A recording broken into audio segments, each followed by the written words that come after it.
Science టెక్నాలజీలో చెప్పుకుంటున్నాము. October 15, 1994న PSLV D2 అనేది నౌక ద్వారా IRS-P2 ఉపగ్రహం విజయవంతంగా ప్రయోగించబడింది. అయితే ఇది పూర్తిగా విజయవంతమైన పిఎస్ఎల్వి ప్రయోగం.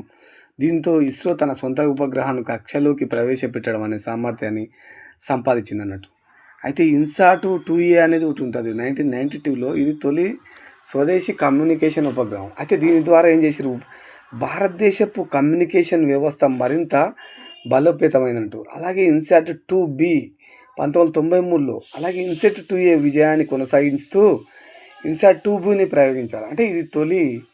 అంటే ఇది టెలికమ్యూనికేషన్, వాతావరణ పరిశీలన, టెలివిజన్ ప్రసారాల కోసం ఉపయోగించబడింది. అయితే ఇన్సాట్ 2C అంటే ఇది సిరీస్గా చెప్పుకోవచ్చు. మనం 1996 3 ఏళ్ళ వ్యవధిలో మళ్ళీ ఇన్సాట్ సిరీస్లోనే ఏం చేసారు, మరో ముఖ్యమైన కమ్యూనికేషన్ ఉపగ్రహం మనం లాంచ్ చేసుకోవడం జరిగింది. ఇది టెలికమ్యూనికేషన్ సేవలను మరింత మెరుగుపరిచింది. IRS-1IA అని ఉంటుంది, Indian remote sensing satellite IA. అంటే 1988కి సంబంధించింది. ఇది మొదటి స్వదేశీ రిమోట్ సెన్సింగ్ ఉపగ్రహం. భారతదేశం భూ విశ్లేషణ, వ్యవసాయ, నీటి నిలువల పరిశీలనలో వ్యయం సమృద్ధిని సాధించేందుకు సహాయపడుతుంది. IRS-1B అని ఉంటుంది, అట్లే 1991కి సంబంధించింది. IRS-1A విజయాన్ని కొనసాగిస్తూ IRS-1Bని ప్రయోగించారు. అయితే ఇది మెరుగైన భూ పరిశీలన సామర్థ్యాలను అందించింది. అయితే PSLV C1 1997కి సంబంధించింది. PSLV C1 నౌక ద్వారా IRS-1D ఉపగ్రహాన్ని సెప్టెంబర్ 29, 1997 నాడు ప్రయోగించారు. ఈ ప్రయోగం పాక్షికంగా విజయం సాధించింది. అంటే కొంత మేర ఇది PSLV ద్వారా కమర్షియల్ ఉపగ్రహాలను ఉపయోగించిన తొలి సందర్భం అన్నట్టు.